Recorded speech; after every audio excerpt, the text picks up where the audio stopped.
Today, we are pleased to welcome Ranajit Navatia, CEO, DATAGRES Technologies Incorporated. Ranajit is the President and Chief Executive Officer. He oversees DATAGRES day-to-day operations and leads the company's overall business strategy. Ranajit is a high-tech industry veteran with more than 20 years' experience in enterprise software, storage, and cloud solutions. Welcome, Ranajit. Thank you for taking the time today. Yeah, thank you, Renee. Thank you very much. Without further delay, let me go ahead and get started. I'll set the stage, give you a quick introduction to DATAGRES as well as our solution and technologies. So DATAGRES, we have been in business for over 5 years now and play in a space which is referred to as application performance management. Within application performance management, we are specifically focused on the I/O aspects of it. We call it application I/O intelligence. This is the area where any application today which interfaces with the underlying storage system is sort of where we plug in. Within that intelligence, there are two particular areas of focus for us. The first one is analytics, I/O analytics itself. And then the second part of it is the optimization, which is basically what do you do with the analytics, which you collect in a data center. So in the world of analytics, other functions like marketing, sales, and finance have really taken full advantage of a tremendous amount of data and taking actions on that data. IT, for some reason, has been slightly behind, although they are catching up. We are starting to see a lot more data being collected about our applications, especially as we get into this web scale infrastructure where it's pretty much lights out data centers and applications are running across the board on hundreds and thousands of servers with very little visibility available to admins and DevOps. So what we are creating is essentially what we call end-to-end visibility. And we do this very transparently without changing your application and without changing your storage or choice of storage, whether that be centralized storage or distributed storage. So we provide deep visibility into every application I/O which is issued by an application running on this web scale infrastructure. We then use our own analytics to then address different kinds of performance issues. And as you know, most environments today run into some form of performance issues in terms of IOPS or latency or bandwidth, which is very hard to detect, and I'll talk about it a little bit. And we do this for many different kinds of environments in this web scale infrastructure, whether you're running containers. Now, containers are up and coming, but they have made the overall I/O problem worse than when it was in the virtual world with virtual machines. And of course, we also support this in a physical machine environment. If you're running bare metal, Linux operating system, we support this visibility and performance in all of these various environments. Now, just to address what is the fundamental problem which exists today in this infrastructure we are talking about. And it can be summed into basically a lack of host intelligence. And when I say host, I mean from an application point of view, which is running on the host operating system. Modern storage is great. There's been a lot of innovation in terms of flash, all-flash arrays, as well as scale-out systems at the back end, whether they are serving blocks or whether they are serving files. But in this lights-out, highly virtualized and containerized infrastructure, which is termed as cloud as well, the problem is somewhat compounded because of the complexity. And that complexity comes in the form of lack of communication. So whether you're running centralized storage or whether you're running distributed storage, most applications run in a highly distributed environment, and they communicate with the underlying storage system through a file system. And then that file system communicates to a volume manager, which communicates to a virtual machine maybe, or to a HBA or switch. And along the way in this I/O food chain, there's a tremendous amount of information which gets lost, creating a layer of complexity. Most applications today talk files. However, most storage basically talks blocks, and all of these layers of obfuscation creates an environment where the application has no idea where its I/O goes, and the storage has no idea what the application needs. An analyst called Stephen Foskett calls the stack of lies, and essentially every layer is lying to the next layer. Of course, this was done by design for making it easier for people not to worry about what applications they are running, but it created this layer of complexity. And what he said is basically anybody who can connect the dots between the application and the underlying storage system and essentially manage that across the food chain will be sort of the holy grail in enterprise storage. And that's essentially what DATAGRES has built. We solve what we call the finger pointing problem. In the absence of our technology today, for many of you guys who are on the call here today, hopefully you can relate to this.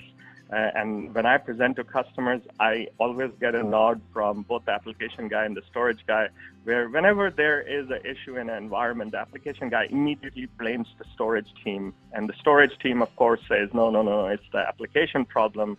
And the reality is it's very difficult to troubleshoot that environment as to why a particular I/O ended up having performance issues or bottleneck issues, whether it was because of IOPS or latency or bandwidth or throughput.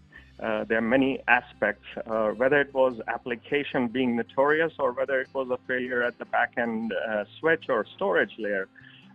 With our analytics, with all of the telemetry which we create, we provide that fastest root cause analysis where we can get rid of this finger pointing problem by identifying exactly what's going on in the environment. So to give you an idea, we are 100% software. It's a piece of very intelligent code which goes in between your application and the file system. And it monitors your active data. And by monitoring that active data, all of the reads and writes which are taking place in a distributed environment, we provide that visualization across hundreds and thousands of processes and process groups or applications that are running across the entire grid. And then we use that, as I was mentioning earlier, to then provide you controls. And those controls are essentially either automated actions or basically policy-driven actions, which then automatically address some of these application performance issues using all of that storage intelligence. So the analytics is the key to this solution here. And these analytics are performed at the file level.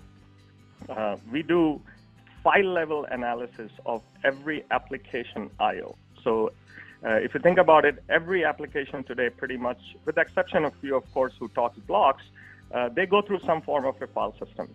And at that file system layer, when the I/O enters the file system, we actually fingerprint that I/O. And then we traverse that I/O all the way from that file system down to the storage and back up. And we do this for every I/O, providing IOPS, latency, bandwidth, throughput metrics for that particular I/O. So that's sort of down south, so southward bound traffic, which we are analyzing and creating telemetry. Northbound from file system and up to the application layer, we actually tie it to individual processes, process groups, session ID, user ID. So we know exactly which particular application at what time was doing what kind of operation which caused a particular type of I/O issue. Now, all of that telemetry is generated at a per node, per thread level, but then it gets aggregated across all of these processes, all of these nodes, the entire grid, and essentially we use that to then give you some controls.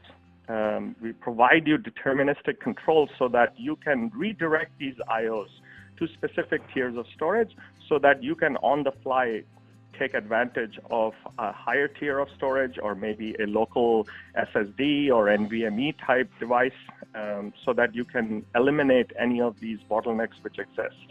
And that essentially results in what we call accelerated performance, which of course mileage may vary, but we see anywhere from 3 times to 30 times performance improvement, which can also be looked at as reduced infrastructure cost. Now, I'm sure everybody is thinking in their mind, how do you do this, or what's the overhead? Do I have to change my application? The good news here is we are 100% transparent. You do not have to change your application. It continues to read or write to the existing file system, and you do not have to change anything on your storage side either. We very transparently provide or generate all of these telemetry, and we collect all of that telemetry and very transparently provide a virtualization layer, AIO virtualization layer, which allows you to redirect some of this traffic. And the entire thing is done at web scale. Our customers who have it deployed in production have it deployed on thousands of servers and are able to manage and enforce policies across those thousands of servers with a single pane of glass. And we'll show some of you that in the presentation as well. So there are 2 aspects to the solution, as you gathered. After analyzing every I/O, we provide what we call real-time visibility. So this is happening on a every second basis on every node. So the data which we are generating and collecting, the telemetry is all real-time on every server, every application operation. We collect all of that real-time telemetry on a periodic basis, which is configurable from every host to a centralized database.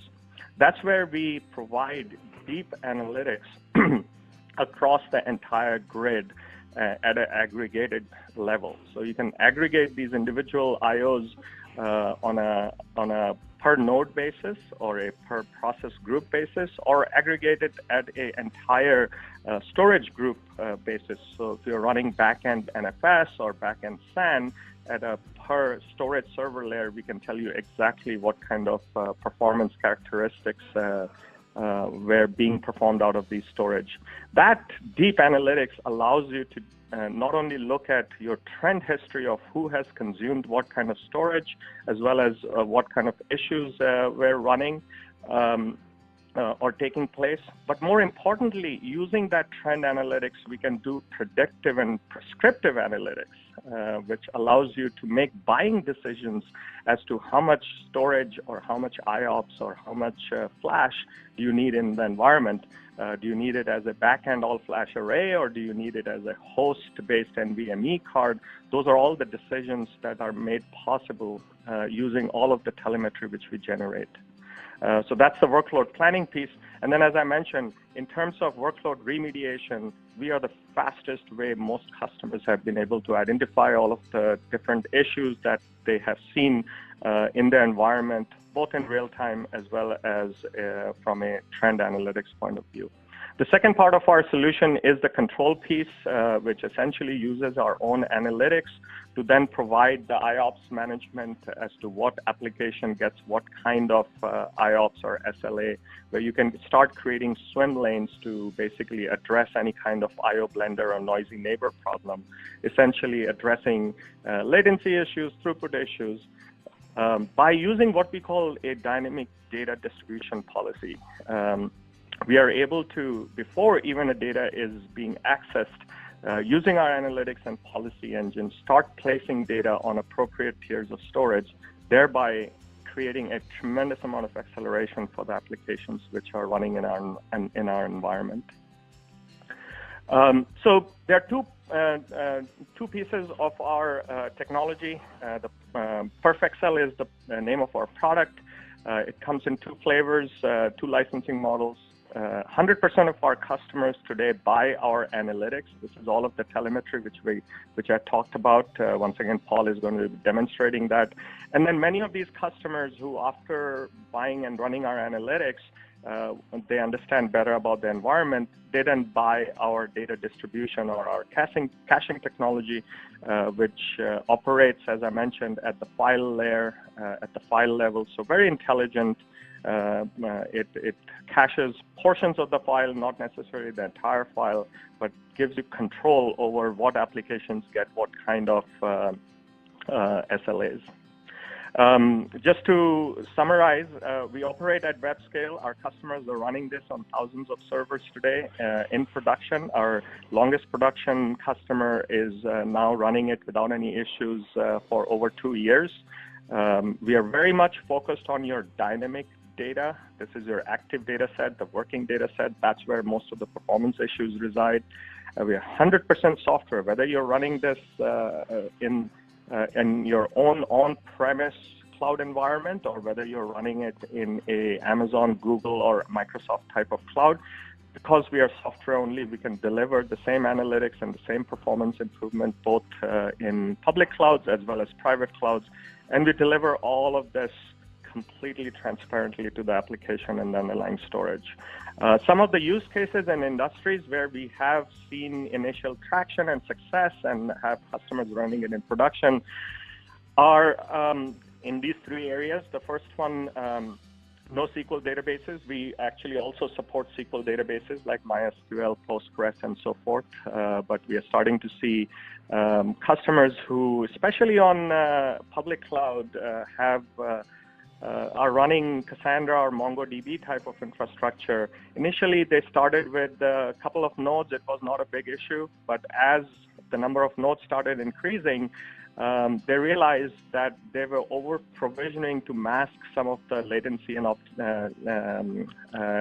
and I/O issues of these distributed databases, ending up spending a lot more on Amazon machines, Amazon infrastructure than what they were spending on the database.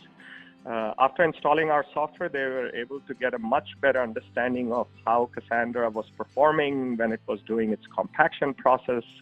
Cassandra has multiple, or I shouldn't point out Cassandra, but NoSQL databases have what's called a read IOPS saturation problem as well as a write amplification problem. So those are all the things which we identify. And then we right-size the instances. We have seen almost if not a third, half cost savings in their Amazon bill. So if you're spending $100,000 a month on just the Amazon machine types, we can perhaps save you half of that, $50,000 a month on running Cassandra in Amazon using our software. We have also had great success in distributed grid type of applications in the HPC environment with media and entertainment, with render farms. We have very large customers who are using us in software build environments, especially game development. We have customers using us in the EDA space for chip design.